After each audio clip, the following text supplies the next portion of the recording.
ખેતી ખેતી કેવી હોવી જોઈએ? સૌથી પહેલા તો ખેડૂતને આર્થિક રીતે સદ્ધર બનાવે એવી હોવી જોઈએ. જમીન, પર્યાવરણ તથા મનુષ્યના સ્વાસ્થ્યને હાનિ ન પહોંચાડે એવી હોવી જોઈએ અને એક બહોળો ખેડૂત સમાજ અપનાવી શકે એવી એટલે કે સામાજિક રીતે સ્વીકાર્ય હોવી જોઈએ. આ ખેતી પદ્ધતિ છે રેસિડ્યુ ફ્રી ફાર્મિંગ એટલે કે અવશેષ મુક્ત ખેતી. ખેડૂત મિત્રો, આ રેસિડ્યુ ફ્રી ફાર્મિંગ એક ઉત્તમ અને ટકાઉ ખેતી પદ્ધતિ છે.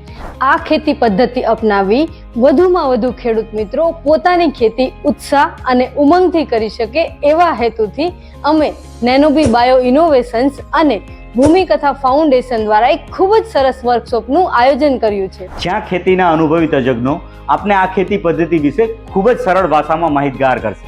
તો રાહ શેની જુઓ છો? અત્યારે જ રજીસ્ટર કરો અને આ વિડીયો બીજા ખેડૂત મિત્રો સુધી અચૂક શેર કરો.